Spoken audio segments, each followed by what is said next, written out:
electric field lines.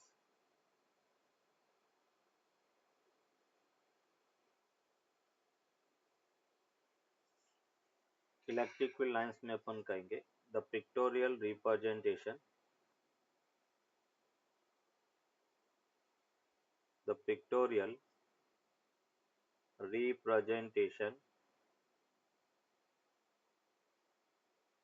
of the electric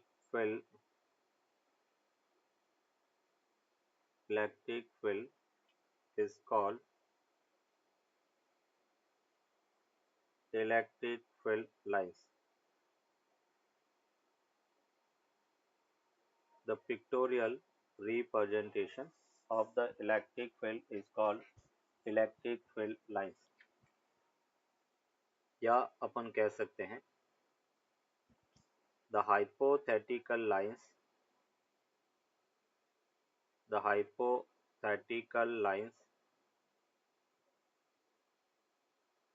drawn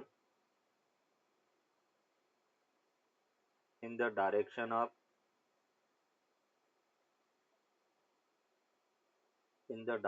of electric field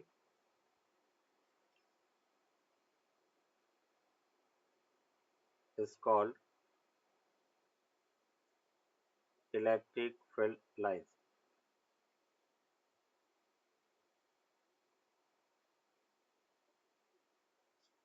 next अपन देखेंगे properties of electric field lines.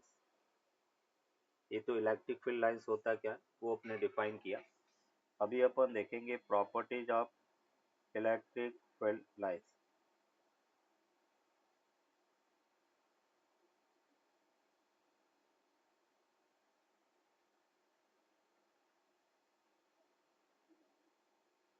Properties of electric field lines.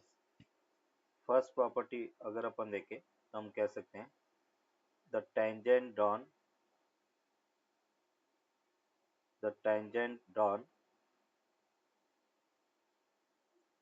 on electric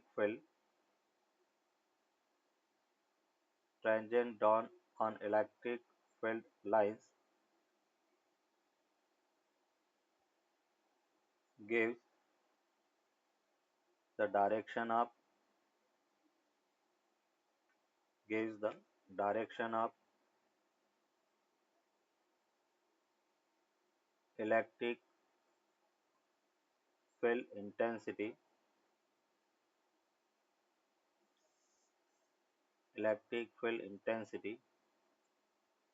at that point. The tangent drawn on electric field lines gives the direction of electric field intensity at that point. Means ये जैसे electric field है line से और यहाँ पे अगर एक point A है तो ए पॉइंट पे टेंजेंट ड्रॉ करेंगे तो ए पॉइंट पर फील्ड इंटेंसिटी की डायरेक्शन बताएगा. ये पॉइंट बी है, बी पॉइंट पर टेंजेंट ड्रॉ करेंगे तो बी पॉइंट पर फील्ड इंटेंसिटी की डायरेक्शन बताएगा. तो फर्स्ट प्रॉपर्टी अपने कहा कि किसी भी इलेक्ट्रिक फील्ड लाइंस पर हम टेंजेंट ड्रॉ करेंगे तो वो उस पॉइंट पर इलेक्ट्रिक फील्ड लाइंस की डायरेक्शन बताएगा. Second point, electric field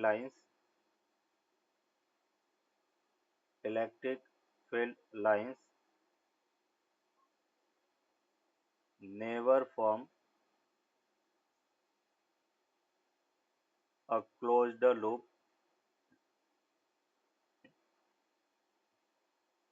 like the magnetic field lines.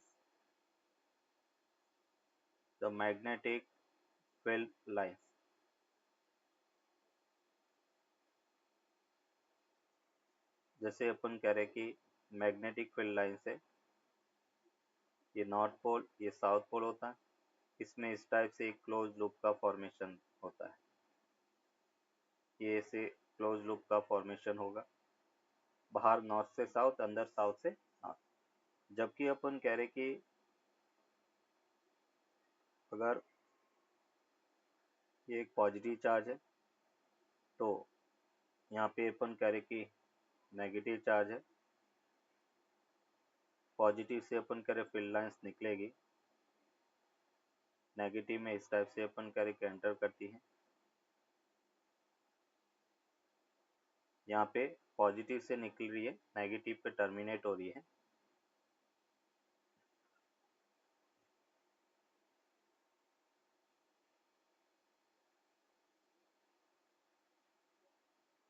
ये अपन कह रहे कि इलेक्ट्रिक फील्ड लाइन से जो क्लोज लूप का फॉर्मेशन नहीं करती। Means electric field lines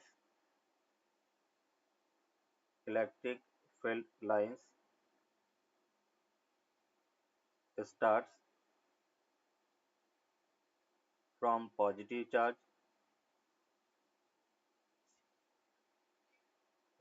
from positive charge and terminates at infinity.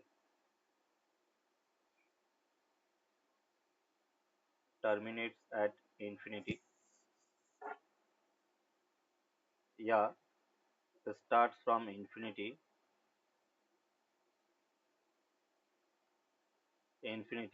and terminates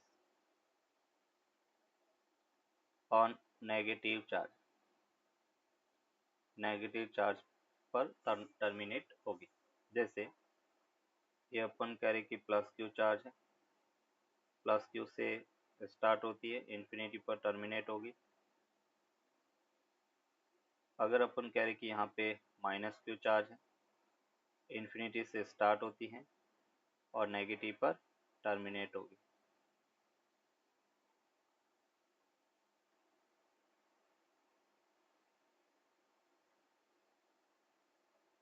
तो इस टाइप से अपन कह रहे कि फील्ड लाइन से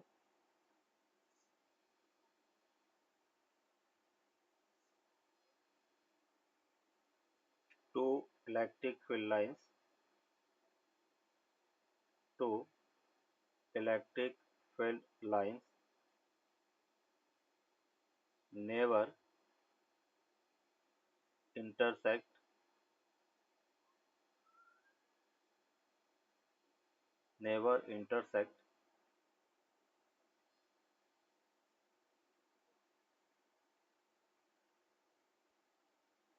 never intersect to each other because at intersection point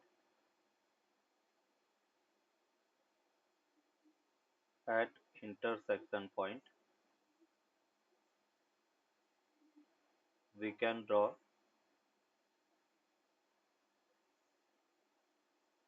two tangents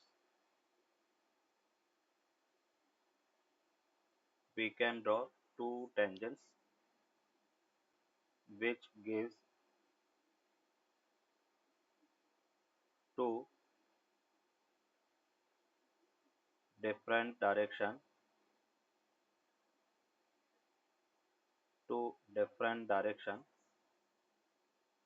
at a single point,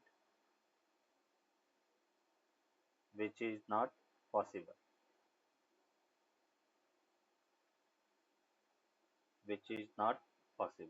जैसे अपन कह रहे ये एक फील्ड लाइन से दूसरी फील्ड लाइन से अगर दोनों इंटरसेक्ट करेगी तो हम इंटरसेक्शन पॉइंट पर दो टेंजेंट ड्रॉ कर सकते हैं और एक ही पॉइंट पर दो इलेक्ट्रिक फील्ड की डायरेक्शन है, जो कि अपन कह रहे कि पॉसिबल नहीं है।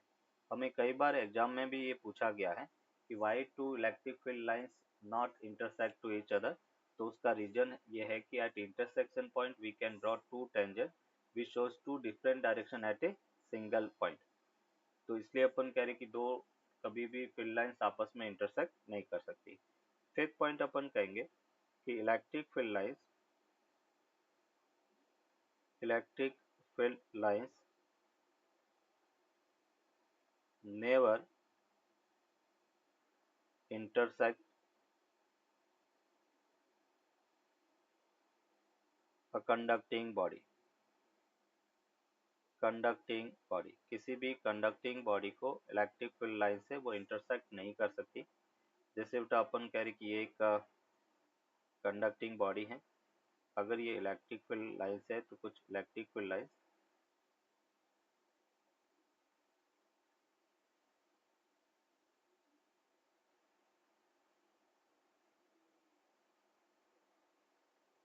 ऐसे बेटा अपन कह रहे कि इलेक्ट्रिक फील्ड लाइंस होगी।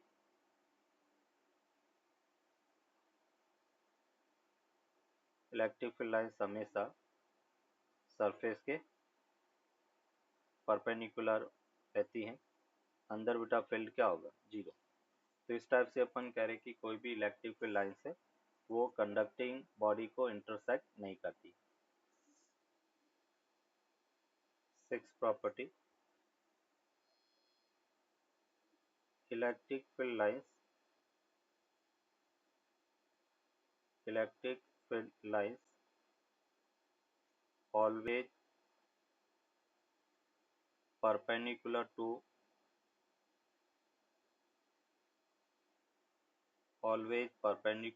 the charged conducting body। कोई भी अपन कह रहे कि चार्ज्ड कंडक्टिंग बॉडी है तो उससे हमेशा परपेंडिकुलर होगी। जैसे अपन कह रहे कि एक स्फेरिकल पॉजिटिवली चार्ज बॉडी है और पॉजिटिव चार्ज है तो हमेशा कंडक्टर के परपेंडिकुलर होगा। जैसे यहाँ पे परपेंडिकुलर बाहर निकल रहा है, यहाँ पे नेगेटिव चार्ज है तो पॉजिटिव से बाहर निकलेगा, नेगेटिव पे टर्मिनेट होगा। यहाँ पे ये परपेंडिकुलर, इधर भी परपेंडिकुलर होगा। ये ऐसे अपन कह रहे कि परपेंडिकुलर रहेगी, ये अपन कह रहे कि परपेंडिकुलर है।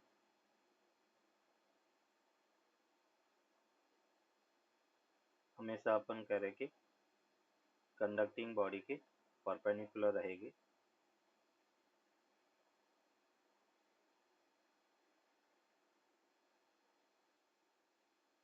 ऐसे अपन कह रहे कि कंडक्टर के परपेंडिकुलर रहती है।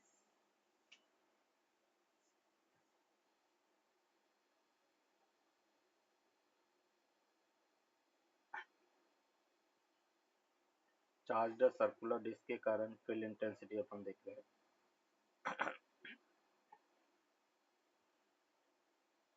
ये जैसे एक सर्कुलर डिस्क है,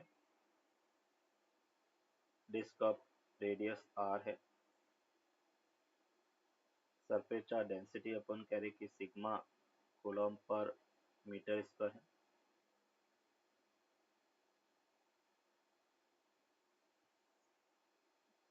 सिग्मा कूलम्ब पर मीटर स्क्वायर है। ये सेंटर है, सेंटर से x डिस्टेंस पर एक पॉइंट P है और इस P पॉइंट पर फील्ड इंटेंसिटी फाइंड करना। तो हम क्या कर रहे हैं, इस डिस्क को इनफाइनाइट रिंग एलिमेंट से बना हुआ मान सकते हैं। तो मैंने r डिस्टेंस पर एक dr थिकनेस का और स्मॉल चार्ज dq का एक रिंग एलिमेंट लिया। इसकी थिकनेस dr है और चार्ज dq है। तो इसके कारण इस पॉइंट पर फील्ड इंटेंसिटी dep वो इस डायरेक्शन में होगा। dep उसको अपन क्या लिखेंगे, k dq into x upon r square plus x square whole power 3/2। ये फील्ड इंटेंसिटी है। मीन्स यहाँ पे अपन कहेंगे कि dq इक्वल्स टू, ये अपने पास सिग्मा इंटू 2πr dr के इक्वल होगा। Surface charge density into area. और उसको अगर अपन यहाँ पे लिखेंगे तो देखो क्या मिल रहा है, डी ई पी, के को अपने लिखा 1/4πε0, डी क्यू को हमने लिखा सिग्मा 2πr dr एंड ये एक्स है upon r square plus x square whole power 3/2 है। पाई से पाई कैंसिल आउट, 2 से 2 कैंसिल आउट। मीन्स ये हमें मिला sigma x upon 2 epsilon not integration r d r upon r square plus x square whole power 3/2 के equal है। ये अपन कह रहे कि नेट फील्ड इंटेंसिटी होगा। अभी आर के रेस्पेक्ट में इंटीग्रेट कर रहे हैं, तो आर कहाँ से कहाँ, 0 टू कैपिटल आर के इक्वल होगा। अभी देखो इसको मुझे इंटीग्रेट करना है, तो इसका कोई डायरेक्ट फॉर्मूला तो है नहीं, तो इंटीग्रेशन बाय सब्स्टिट्यूशन अपन देखेंगे। तो हम calculate r square plus x square equals to t square, ये हमने लिखा। मीन्स यहाँ पे हम कह सकते हैं आर स्क्वायर को 2r D R, x square को अपन क्या रखेंगे, सॉरी हाँ x square 0 equals to 2t, t के इक्वल है।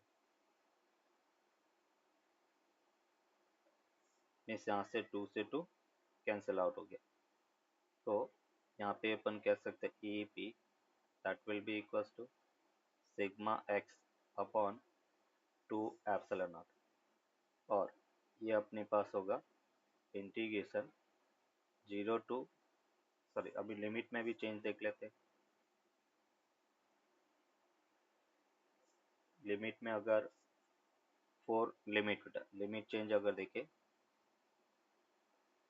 तो लिमिट के लिए अपन कह रहे कि आर की वैल्यू अगर 0 रखे, आर इक्वल्स टू 0, तो टी इक्वल्स टू क्या होगा, x.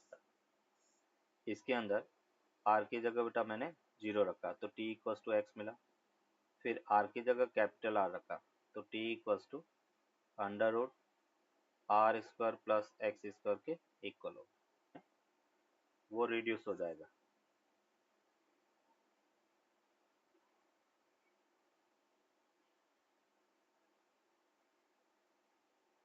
Answer.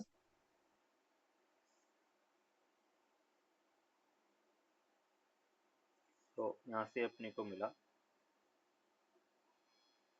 E P that is equals to sigma x upon 2 epsilon not integration x equals to 0, sorry t equals to x, t equals to x, और ये अपने पास है t equals to root of r square plus x square, और यहाँ से अपने को मिला t d t upon t square whole power 3/2, क्योंकि r square plus x square को टी स्क्वायर हमने रखा।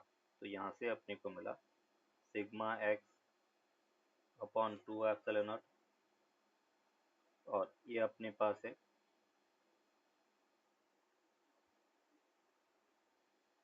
Integration d t upon t square, t equals to x से under root r square plus x square.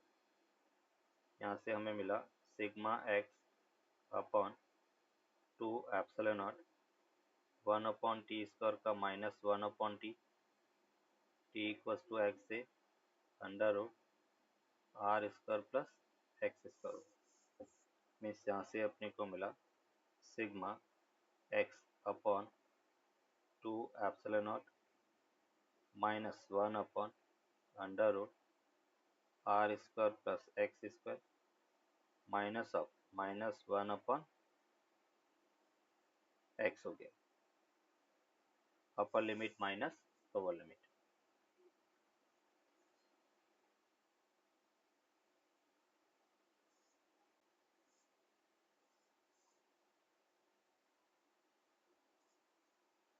अब इसको solve करेंगे, तो हमें मिला सिग्मा बाई 2 एप्सिलॉन, एक्स को बेटा अंदर ले लिया, तो 1 minus x upon under root r square plus x square के इक्वल होगा,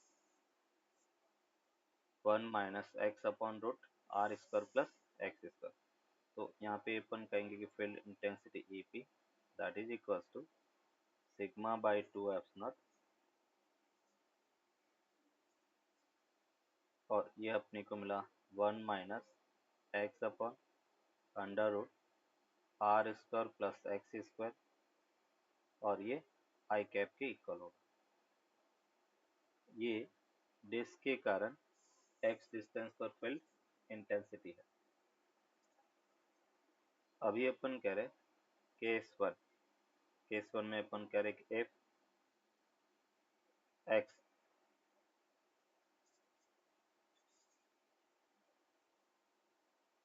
एक्स इक्वल्स टू 0 है, तो हम कहाँ पे पहुंचेंगे? डिस्क के सेंटर पर, ई पी एट सेंटर पर, और सेंटर पर field intensity sigma by 2 epsilon not I cap के इक्वल हो। डिस्क के सेंटर पर field intensity sigma by 2 epsilon naught के इक्वल होगा।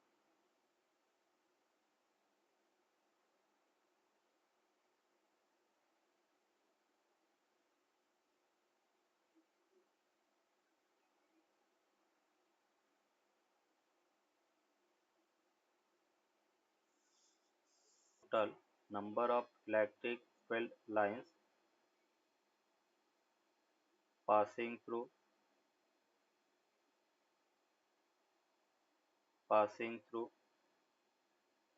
the closed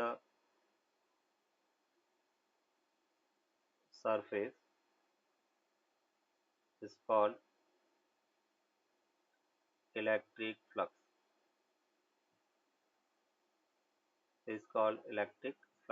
जैसे बेटा अपन कह रहे हैं, ये अपने पास एक क्लोज्ड सरफेस है और इस टाइप से बेटा अपन कह रहे कि इलेक्ट्रिक फील्ड लाइंस इसमें से पास हो रही है। तो कोई भी क्लोज्ड सरफेस में से कितनी number of field lines pass हो रही है उसको अपन इलेक्ट्रिक फ्लक्स कहेंगे। जैसे ये अपने पास इसका एरिया बेटा ए के इक्वल है, ये मैंने एक का एरिया एलिमेंट लिया डी ए, और इलेक्ट्रिक फील्ड बेटा अपन करें ए इधर है, एंगल थीटा है। तो हम क्या कहेंगे कि जो डी फाई है बेटा, डी फाई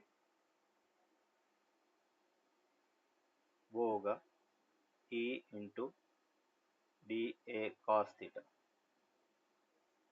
और उसको अपन लिख सकते हैं d phi that is equals to E dot d A vector. और टोटल अगर फ्लक्स की बात करें तो फ्लक्स को हम लिख सकते हैं close integral E dot d A vector, यहाँ हम कह सकते हैं ई ए कॉस थीटा। ये अपन करेंगे इलेक्ट्रिक फ्लक्स है।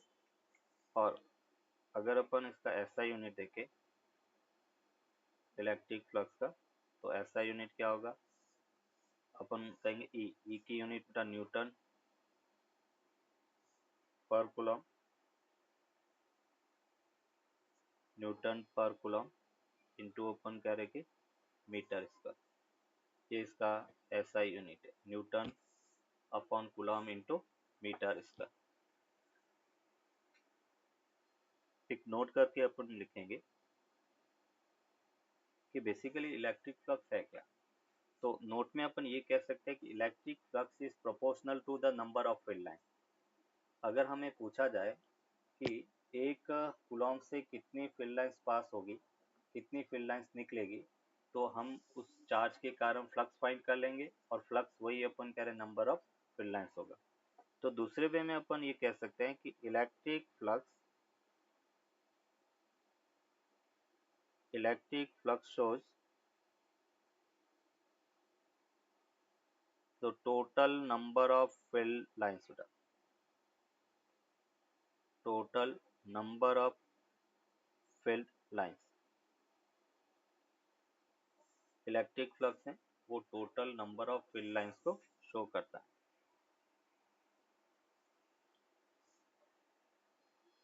अभी जैसे इससे रिलेटेड बेटा कुछ एग्जांपल अपन देखेंगे कि जैसे अपन कह रहे कि एक हेमिस्फेरिकल सरफेस है, इस हेमिस्फेरिकल सरफेस में इस टाइप से इलेक्ट्रिक फील्ड लाइंस पास हो रही है और यहाँ से आउट हो रही है।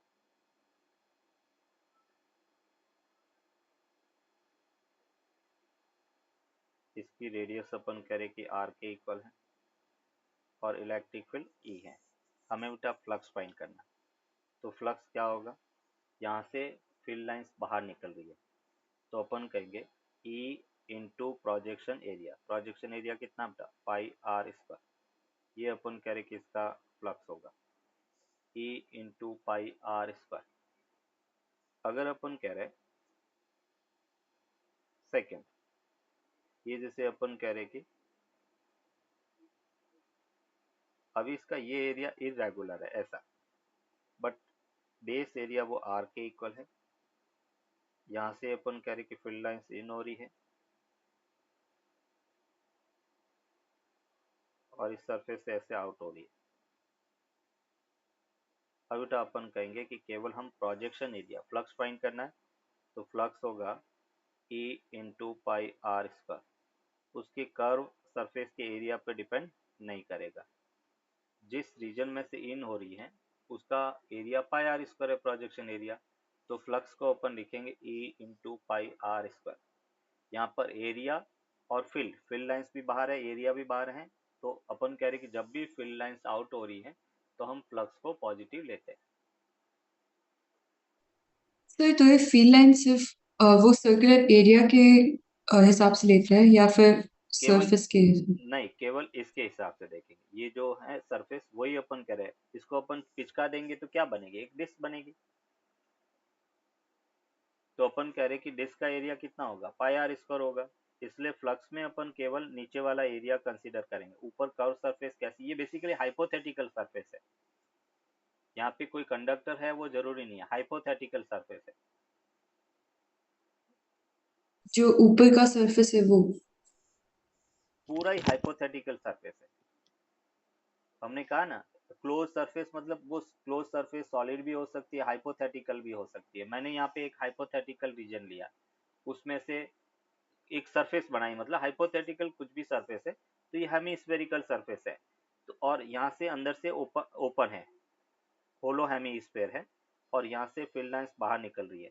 तो अभी अपन कहेंगे एरिया कौन सा हुआ, तो एरिया में हम प्रोजेक्शन एरिया लेते हैं कि एक हेमी का अगर लाइट इंसिडेंट करेंगे तो क्या बनेगा, सर्कल बनेगा।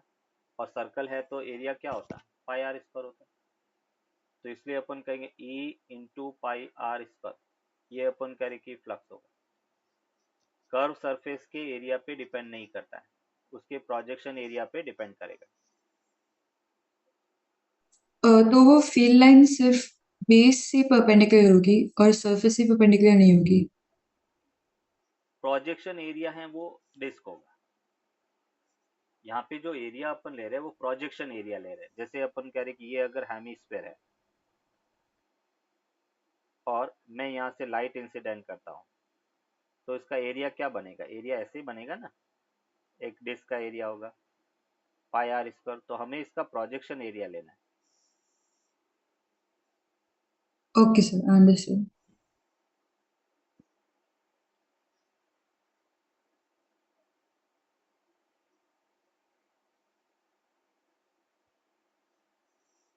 अभी जैसे अपन कह रहे कि नेक्स्ट एग्जाम्पल हम देख रहे हैं,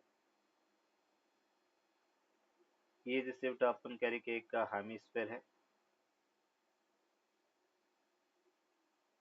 अभी यहाँ से इलेक्ट्रिक फील्ड लाइंस ऐसे इन हो रही है हॉरिजॉन्टल का, और दूसरे रीजन से आउट हो रही है ऐसे।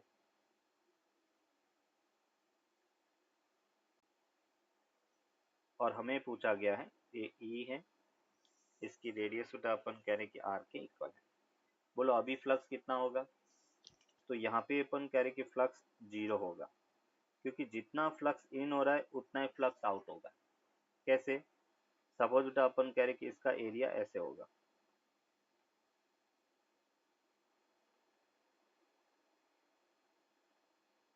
ये अपन कह रहे कि इसका एरिया हाफ सर्कल होगा बेटा, प्रोजेक्शन एरिया हाफ सर्कल। और यहाँ पे अपन कह रहे कि phi equals to E minus E A plus E A, क्योंकि यहाँ पे सरफेस के परपेंडिकुलर एरिया वेक्टर इधर है और इलेक्ट्रिक फील्ड ऑपोजिट है। यहाँ पर एरिया इधर है और फील्ड भी इधर है। तो जितना फील्ड लाइंस इन हुआ उतना ही फील्ड लाइंस दूसरी सरफेस से आउट हो रहा है। एक सरफेस से इन हुआ और दूसरी सरफेस से आउट हुआ। जब फ्लक्स इन होता है, फील्ड लाइंस इन होती हैं तो हम उसको नेगेटिव लेते हैं, और जब फील्ड लाइंस आउट होती हैं तो हम उसको पॉजिटिव लेते हैं। तो यहाँ पे अपन कहेंगे फाई इक्वल्स टू जीरो के इक्वल होगा, मतलब नेट फ्लक्स इसका जीरो के इक्वल होगा।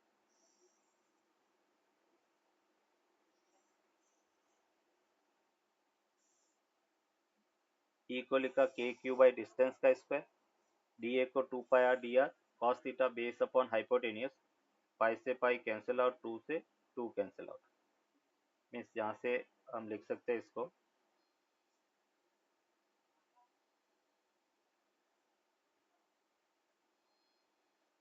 ये हमने लिखा Q upon 2 epsilon naught d हो गया, और टोटल फ्लक्स फाइंड करना तो R d r square plus d square whole power 3/2।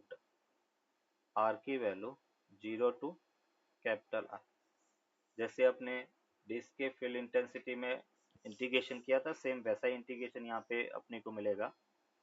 तो क्या करेंगे, by substitution let r square plus d square equals to t square.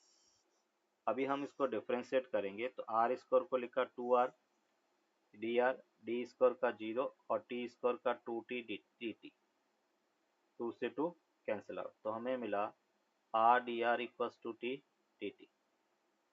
फिर लिमिट चेंज के लिए अपन देखें, फॉर लिमिट के लिए हम लिख सकते हैं, पहले आर की जगह 0 रखा, जब आर इक्वल्स टू 0 है तब टी की वैल्यू अपने को डी मिला, और r equals to capital R है तो टी इक्वल्स टू हमें मिला under root r square plus t square. Means इसको हम लिख सकते हैं q d upon 2 epsilon not integration t d t upon t q, और t equals to d to under root d square plus capital R square. तो यहाँ से t cancel out, t square बचा। अभी देखो इसका एक शॉर्टकट अपन देखते हैं। तो ये तो जैसे अपने देखा, इसका शॉर्टकट कैसे अपन देखेंगे, तो बाई सॉलिड एंगल कॉन्सेप्ट से अपन इसको सॉल्व करते हैं यूजिंग, या इसको शॉर्टकट में अपन ऐसा भी याद रख सकते हैं, ये जैसे बेटा नोट करके लिख लो, ये चार्ज अपन कह रहे कि क्यू है,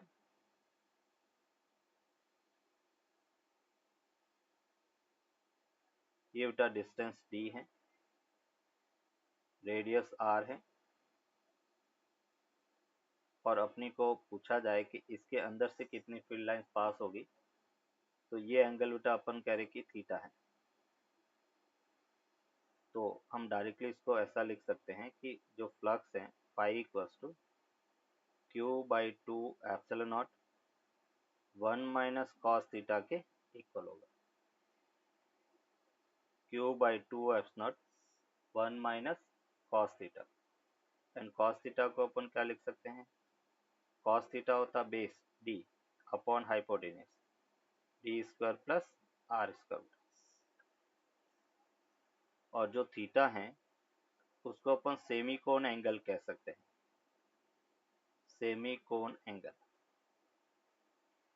ये जो रिंग है वो इस क्यू चार्ज पर एक कोण बनाएगी, तो कोण का अपन कह रहे आधे कोण का एंगल वो थीटा है, सेमी कोन एंगल।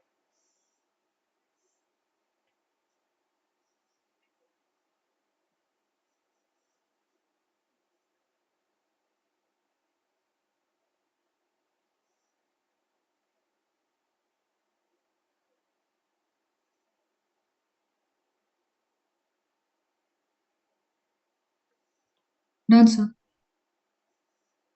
ये जैसे बेटा अपन कह रहे कि एक क्लोज सरफेस है, या अपन कह रहे कि गाउसियन सरफेस है, ये चार्ज प्लस माइनस Q1 है, ये चार्ज प्लस माइनस Q2 है, चार्ज प्लस माइनस Q3 है, और इस टाइप से बेटा अपन कह रहे कि charge plus minus q n के इक्वल है। तो अगर जैसे अपने को पूछा जाए, इसको अपन कहेंगे बेटा गाउसियन सरफेस।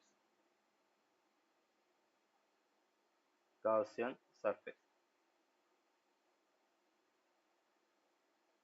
गाउसियन सरफेस है। लॉ क्या कहता है? तो according to Gauss law, according to Gauss law,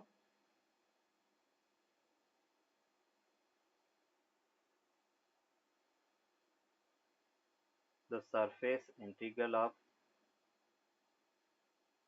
the surface integral of the electric field intensity, sorry, according to Gauss law,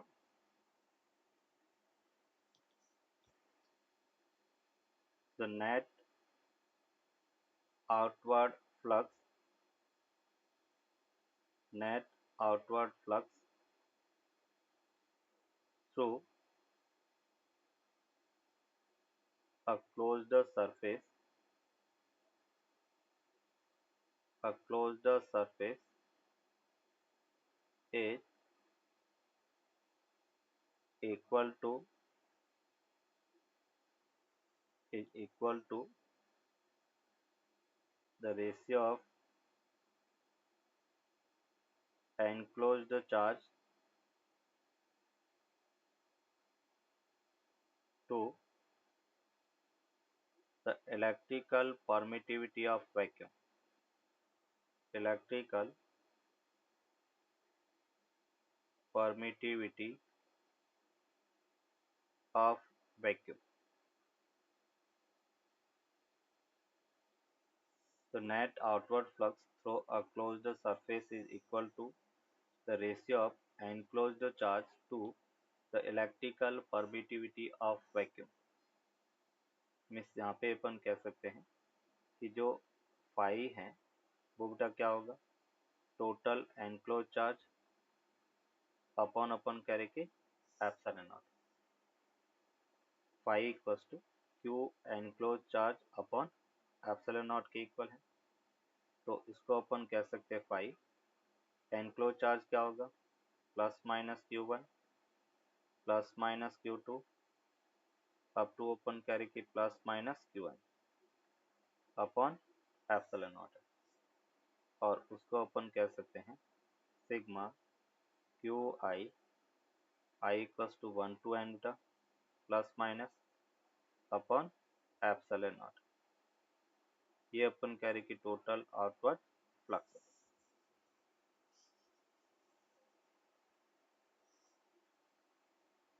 अगर अपन कह रहे इसको थोड़ा सा मॉडिफाइड करें तो हम 4 पाई, पाई इक्वल्स टू 4 पाई से मल्टीप्लाई, तो ये Q enclosed upon 4 pi epsilon naught. तो नेट आउटवर्ड फ्लक्स वो हमें मिला 4 पाई के क्यू एनक्लोज्ड। ये अपन कह रहे कि another form of Gauss law है, पाई इक्वल्स टू 4 पाई के क्यू एनक्लोज के इक्वल होगा। और हमें पूछा गया है कि find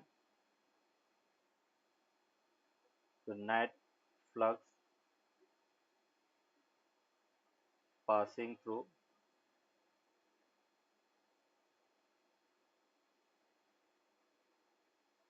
the given closed surface,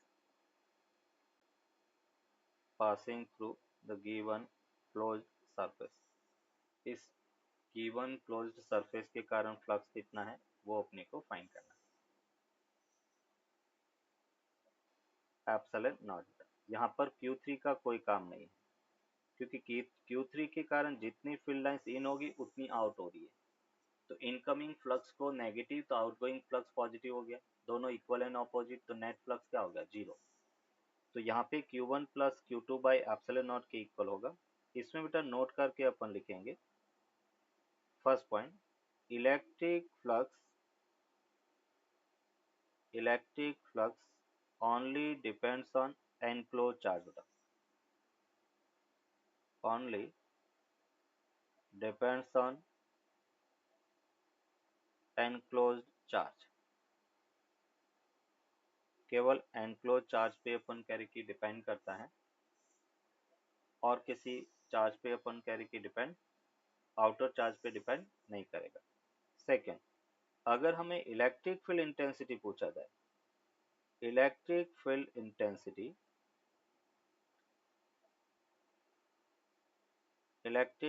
intensity depends on all the charges। Flux केवल एनक्लोज चार्ज पे डिपेंड करेगा, बट इलेक्ट्रिक फील्ड इंटेंसिटी है वो सभी charges Q1, Q2 and Q3 सभी चार्जेस पे डिपेंड करेगा। ये बेटा जेई और नीट दोनों में क्वेश्चन थ्योरेटिकल पूछा जा चुका है। सेम क्वेश्चन था जिसमें अपने को लैंग्वेज में दिया हुआ था कि इलेक्ट्रिक फील्ड केवल Q1, Q2 पे डिपेंड करती है या Q1, Q2, Q3, और फ्लक्स है वो Q1, Q2 पे डिपेंड करता है। तो हम कहेंगे फ्लक्स केवल एनक्लोज चार्ज पे डिपेंड करेगा, फील्ड इंटेंसिटी सभी चार्जेस के कारण डिपेंड करेगी।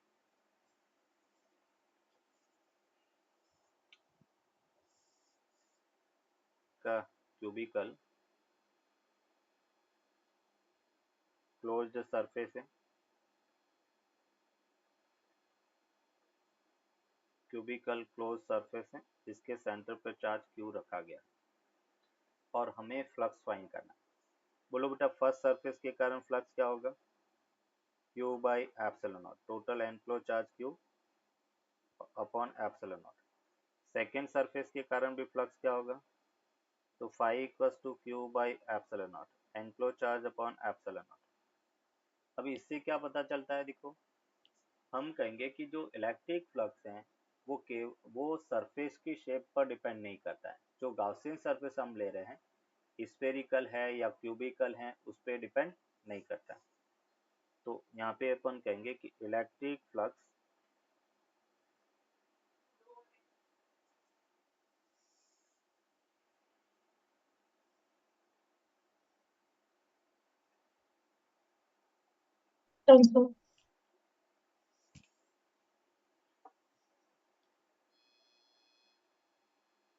नेक्स्ट बेटा अपन कह रहे हैं कि जैसे ये अपने पास स्फेरिकल सरफेस है, दूसरी बेटा ये भी स्फेरिकल सरफेस है। अगर मैं कह रहा हूँ कि इस पे चार्ज मैंने प्लस Q रखा है और यहाँ पे अपने माइनस Q रखा है, तो फर्स्ट वाले से बेटा फ्लक्स कितना होगा? Q by epsilon naught. Flux है वो क्या है? Q by epsilon not. और सेकेंड भी बेटा फ्लक्स क्या होगा? Minus Q by epsilon not. और minus Q by epsilon naught का मतलब फील्ड लाइंस इन हो रही है बेटा। फील्ड लाइंस क्या हो रही है? इन हो रही है। मतलब अपन इसको कहेंगे कि यहाँ पे फील्ड लाइंस अंदर आ रही है ऐसे बेटा, और इसमें फील्ड लाइंस आउट हो रही है। अगर फ्लक्स पॉजिटिव है इसका मतलब फील्ड लाइंस बाहर निकल रही है, फ्लक्स नेगेटिव है इसका मतलब फील्ड लाइंस इन हो रही है। तो यहाँ पे फील्ड लाइंस इन हो रहा है और जब पॉजिटिव होता है तो हम कहेंगे फील्ड लाइंस आउट होगा। अगर फ्लक्स नेगेटिव है इसका मतलब फील्ड लाइंस बाहर निकल रही है, सॉरी नेगेटिव है तो फील्ड लाइंस इन हो रही है, और अगर पॉजिटिव है तो फील्ड लाइंस आउट हो रही है। तो अगर फ्लक्स पॉजिटिव होगा तो हम कहेंगे एनक्लोज चार्ज पॉजिटिव रहेगा, फ्लक्स नेगेटिव है इसका मतलब एनक्लोज चार्ज नेगेटिव होगा। तो इसको अपन जनरलाइज नोट करके लिख लेते हैं।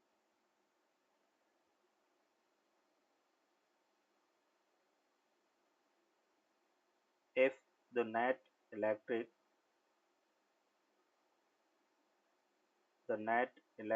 flux is positive, then the enclosed charge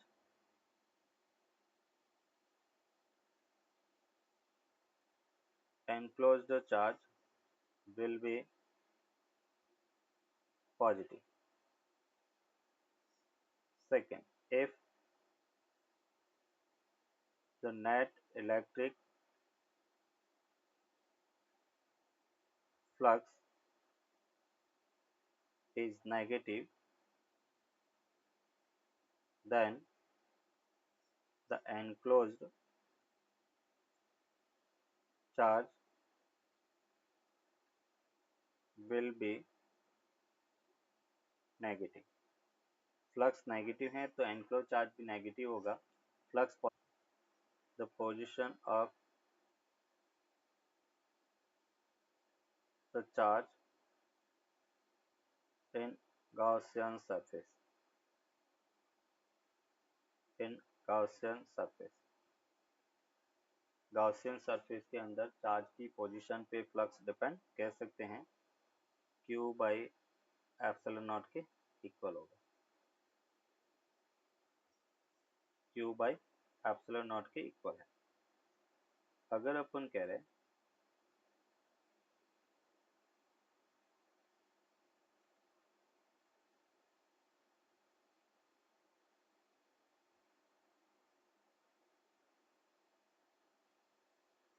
ये जैसे अपन कह रहे कि क्यूब है, क्यूब के सेंटर पे अपन कह रहे कि चार्ज Q है, और यहाँ पे अपन कह रहे कि फ्लक्स अपने को फाइंड करना फेस से पास आउट, तो कितना होगा बोलो बेटा।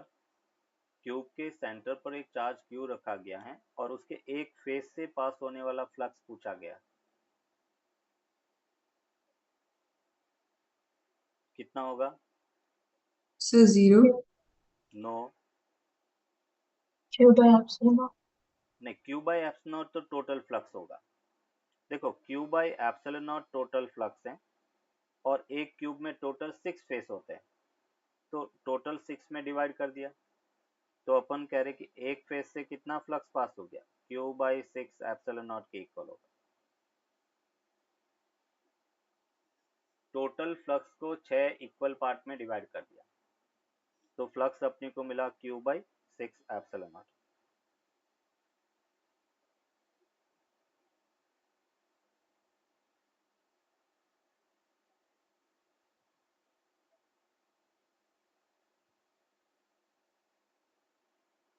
अभी बेटा अपने फेस सेंटर पर एक चार्ज Q रखा गया, इस फेस सेंटर पे चार्ज Q रखा गया है और हमें कहा गया कि इस क्यूब में से कितना फ्लक्स पास होगा, बोलो कितना होगा?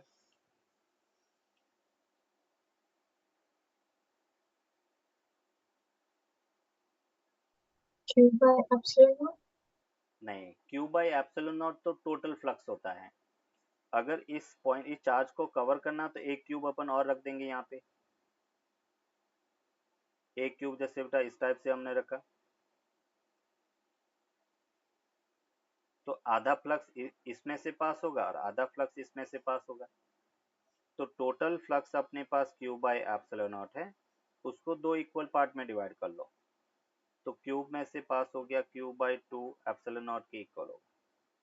ये बेटा इसका आंसर।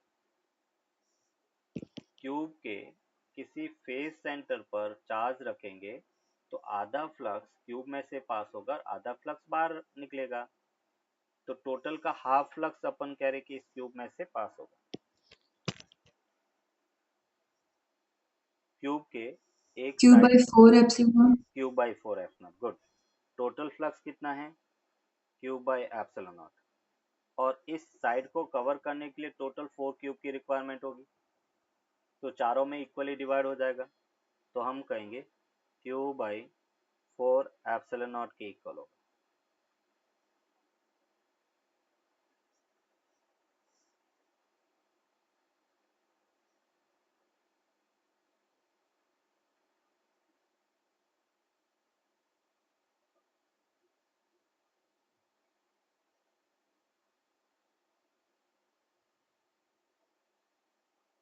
अगर अपन कॉर्नर पे बेटा चार्ज क्यू रखें और हमें पूछा जाए कि इस क्यूब में से कितना फ्लक्स पास होगा, तो कॉर्नर को कवर करने के लिए टोटल कितने क्यूब की रिक्वायरमेंट है? Q by 8 epsilon naught। यार, तो यहाँ पे अपन कहेंगे टोटल फ्लक्स होता है क्यू बाई एप्स नॉट, 8 से डिवाइड कर दिया, तो क्यू अपॉन 8 एप्सिलॉन नॉट के इक्वल होगा।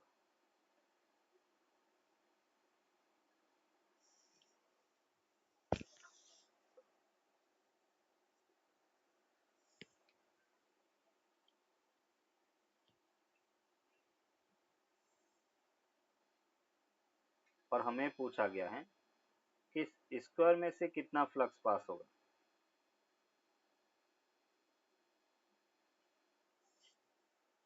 बोलो कितना होगा। Q/4 epsilon naught 40. Zero. Q/48 epsilon naught. Zero. देखो कैसे, इस चार्ज की फील्ड लाइंस ऐसे होगी बेटा, ऐसे फील्ड लाइंस है, और एरिया वेक्टर परपेंडिकुलर है। तो हम यहाँ पर कहेंगे कि फाई जो स्क्वायर होगा वो होगा ई ए कॉस 90, और कॉस 90 जीरो होता है, इसलिए फ्लक्स है वो भी जीरो होगा। क्लियर? मतलब एरिया के अंदर से फील्ड पास होना चाहिए, एरिया के पैरेलल नहीं होना चाहिए, है ना। एरिया के अंदर, यहाँ पे प्लेन के पैरेलल है, जबकि प्लेन के परपेंडिकुलर फील्ड होना चाहिए, उसके अंदर से पास होना चाहिए। तो इसलिए अपन कहेंगे कि फ्लक्स जीरो होगा। अभी देखो इसी कॉन्सेप्ट को यूज करते हुए, जैसे अपन कह रहे कि एक ये क्यूब है,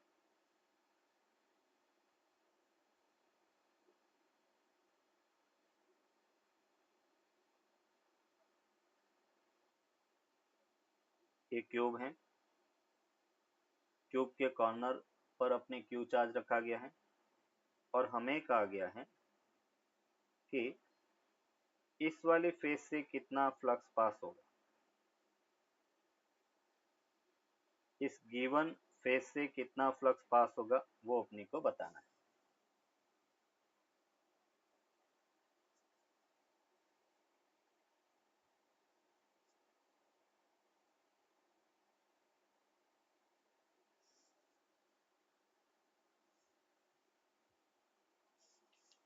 So is it Q/44 epsilon naught? No.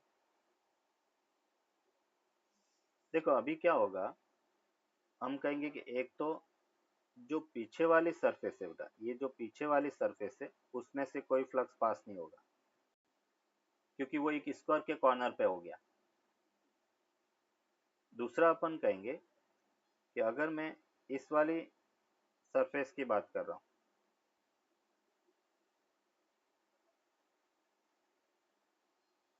ये वाली, इसमें भी अपन कह रहे कि कोई फ्लक्स पास नहीं होगा। और तीसरा बेटा इस टॉप सरफेस की बात करें तो इसमें से भी कोई फ्लक्स पास नहीं होगा। तो ये तीन, इस सरफेस से कोई नहीं हो रहा है, इससे और इससे, इन तीन में से नेट फ्लक्स जीरो हो गया। तो अभी इस क्यूब में से टोटल फ्लक्स कितना मिला था, Q/8 एफ नॉट, और टोटल फेस कितने हैं क्यूब के, 6 हैं। तो 6 में से 3 में से तो पास नहीं हो रहा, तो रिमेनिंग फ्लक्स 3 फेसेस में से पास होगा, तो उसको डिवाइड बाय 3 कर लो। तो यहाँ से अपने को मिला Q/24 एप्सिलॉन नॉट। ये अपन कह रहे कि इसका फ्लक्स होगा, Q/24 एप्सिलॉन नॉट के इक्वल होगा।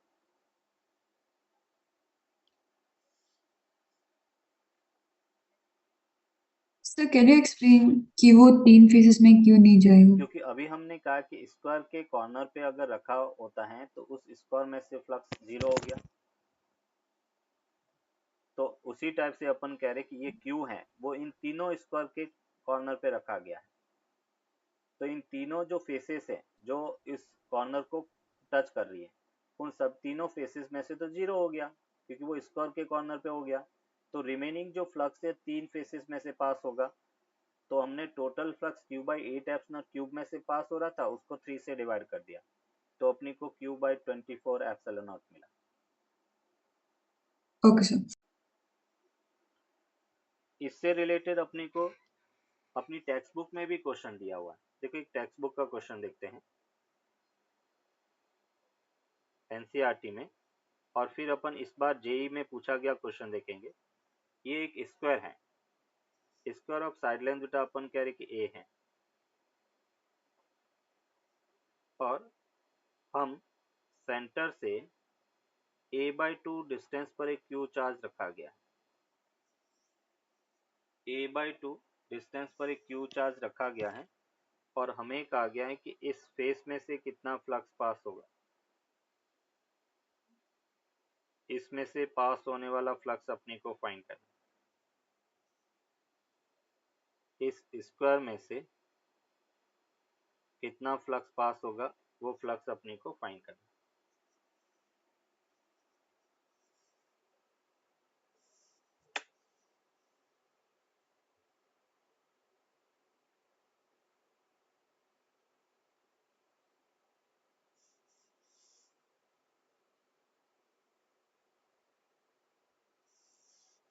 So is it 0? No, corner पे होता तो 0 होता। ये तो अपन कह रहे कि इस स्क्वायर के सेंटर से a/2 डिस्टेंस पर है।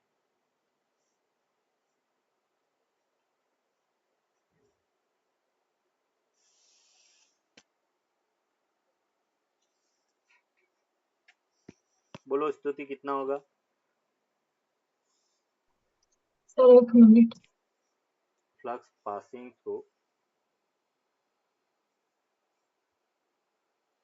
The shadow area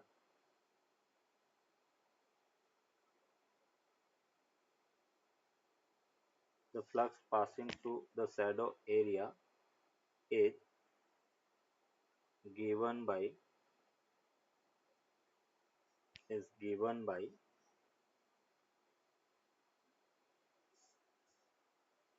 5 upon 5 upon p or q upon epsilon naught. Then find the value of p.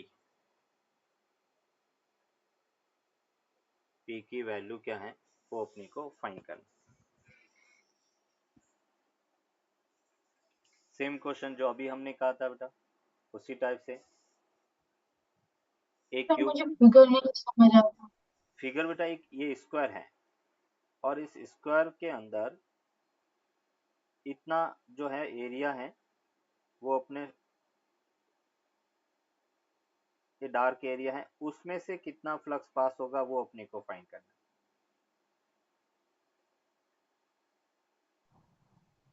Okay sir. है। इस पूरे एरिया में से कितना फ्लक्स पास होगा वो अपने को फाइंड करना है।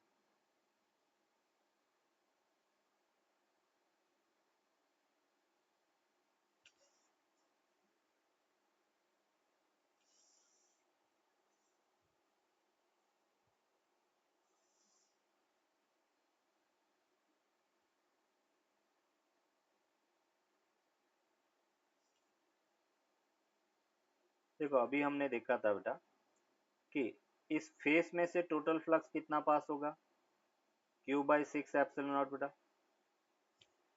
अब इस q/6 एप्सिलॉन नॉट, देखो हमने ये स्क्वायर है बेटा और उस स्क्वायर को अपन ने ऐसे बेटा डिवाइड किया। देखो टोटल कितने पार्ट है इस स्क्वायर के, तो 1 2 3 4 5 6 7 8 टोटल पार्ट कितने हुए 8। तो अपन इसको 8 से डिवाइड कर दिया और जो शैडो वाला पोर्शन है उसके कितने पार्ट है 5 पार्ट है ना। देखो यहाँ पर ये 1 हो गया, ये 2 हो गया, ये 3 हो गया, ये 4 हो गया और ये 5 हो गया। तो टोटल 5 में से तो ये मल्टीप्लाई बाय 5 हो गया, तो ये हमें मिला 5/48 q/एप्सिलॉन नॉट के इक्वल होगा। और उसको बेटा हमने कंपेयर किया 5/p q/एप्सिलॉन नॉट, तो p जो है वो 48 के इक्वल होगा। p की वैल्यू 48 के